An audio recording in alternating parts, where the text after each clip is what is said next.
Friends, पिछले 2 महीनों से देश के बच्चे एक गंभीर मुद्दे को लेकर सड़कों पर हैं। आपने देखा, दिल्ली में, झारखंड में, पटना में या यूं कहिए कि पूरे देश में जेन जी और जेन अल्फा अपने अपने घरों से निकलकर सड़कों पर आए। इस दौरान कुछ अनहोनी भी हुई जो नहीं होनी चाहिए थी। बच्चों पर पायलट गन, AK-47 और न जाने क्या क्या तरीके अपनाकर सरकार की तरफ से कथित तौर पर जुल्म ढाए गए। यह मैं नहीं कह रहा हूं, मीडिया से लेकर सोशल मीडिया तक हर तरफ से ऐसी बातें सामने आई। सरकारें गिरती हुई नजर आ रही थी। इसी बीच आया 15 अगस्त और सत्ताधारी पार्टी को जैसे एक नया मुद्दा मिल गया, मुद्दा डाइवर्जन का। मुद्दा क्या उठाने जाने लगा। कहा जाने लगा कि कांग्रेस वालों ने वंदे मातरम की बेइज्जती कर दी।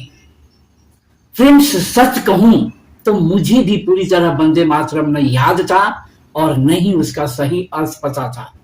फिर मेरे मन में आया कि क्यों न पूरा वंदे मातरम उसके हिंदी अर्थ के साथ आप सभी के सामने रखा जाए, क्योंकि अगर हमें किसी गीत के सम्मान या अपमान की बात करनी है तो पहले यह जानना भी तो जरूरी है कि उस गीत में लिखा क्या है और उसका अर्थ क्या है।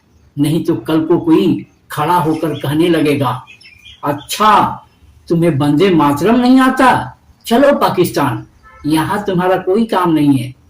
इसलिए मैंने सोचा कि बहस करने से पहले क्यों न हम खुद वंदे मातरम की पूरी पंक्तियां और उनका सही हिंदी अर्थ समझ लें। फिर फैसला आप खुद कीजिए, किसने क्या कहा, किसने क्या किया और विवाद की असली वजह क्या है। वंदे मातरम का पूरा सच क्या है, कांग्रेस बीजेपी विवाद की असली वजह। पहले अर्थ समझिए, फिर पूरा मूल वंदे मातरम संस्कृत निष्ठ बंगला संस्कृत मिश्रित भाषा में है। नीचे में हर पंक्ति पहले मूल रूप में, फिर सरल हिंदी अर्थ और जहां जरूरी है वहां भावार्थ दे रहा हूं। वंदे मातरम के अलग अलग पाठों में कुछ शब्दों पंक्तियों के वर्तनी रूप में अंतर मिलता है। नीचे प्रचलित मूल पाठ दिया गया है। वंदे मातरम पूरा पाठ और हिंदी अर्थ। वंदे मातरम सुजलाम सुफलाम मलयज शीतलाम सस्य श्यामलाम मातरम। हे मेरी मातृभूमि, मैं तुझे नमन करता हूँ। तू जल से भरपूर है, फलों और उपज से समृद्ध है तथा मलय पर्वत से आने वाली शीतल सुगंधित हवाओं से ठंडी है। तू लहलहाती फसलों से हरी भरी है।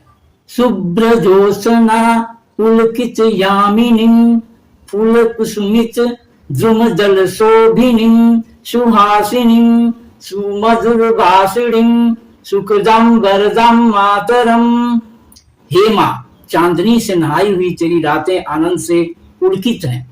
खिले हुए फूलों और वृक्षों की पत्तियों से तू सुशोभित है। तू सुंदर मुस्कान वाली और मधुर बोलने वाली है। तू अपने बच्चों को सुख देने वाली और वरदान देने वाली माँ है। अगला भाग।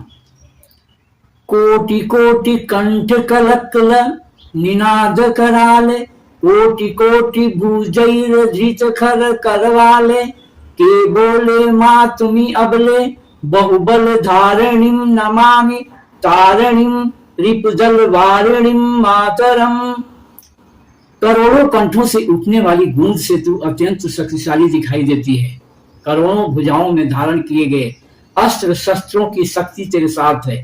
फिर कौन कहता है माँ की तू कमजोर है। तू अपार शक्ति धारण करने वाली है। तू अपने संतानों का उद्धार करने वाली है और शत्रुओं के समूह का नाश करने वाली है। हे मातृभूमि, मैं तुझे नमन करता हूं। अगली पंक्तियां। तुम्ही विद्या तुम्ही धर्म तुम्ही हृदय तुम्ही मर्म त्वम ही प्राणा शरीरे। तू ही हमारी विद्या है, तू ही हमारा धर्म है, तू ही हमारे हृदय में है, तू ही हमारे जीवन का मर्म है, तू ही हमारे शरीर में बसे हुए प्राणों के समान है। यहाँ मातृभूमि को केवल जमीन का टुकड़ा नहीं बल्कि ज्ञान, जीवन, भावना और अस्तित्व का आधार बताया गया है। बाहुते तुम्ही माँ शक्ति, हृदय तुम्ही माँ भक्ति, तुम मारई प्रतिमा गढ़ी मंदिरे मंदिरे। हे माँ, हमारी भुजाओं में जो शक्ति है वह तू ही है, हमारे हृदय में जो भक्ति और समर्पण है वह भी तू ही है। तेरी ही प्रतिमा हम मंदिर मंदिर बनाते हैं। फ्रेंड्स, अंतिम भाग, और इसी अंतिम भाग पर वाद विवाद हो रहा है। त्वयं ही दुर्गा दश प्रहर धारिणी, कमला कमलदल विहारिणी, वाणी विद्यादायिनी, नमामि त्वाम नमामि कमलाम अमलाम अतुलाम सुजलाम सुफलाम मातरम। तू ही 10 प्रकार के अस्त्र धारण करने वाली दुर्गा के समान शक्ति का स्वरूप है। तू ही कमल पर विराजमान लक्ष्मी के समान समृद्धि का स्वरूप है। तू ही ज्ञान प्रदान करने वाली सरस्वती के समान विद्या की देवी है। मैं तुझे नमन करता हूँ। मैं उस निर्मल, निष्कलंक और अतुलनीय मातृभूमि को नमन करता हूँ, जो जल से भरपूर है, जो फलों और उपज से समृद्ध है। वंदे मातरम, वंदे मातरम।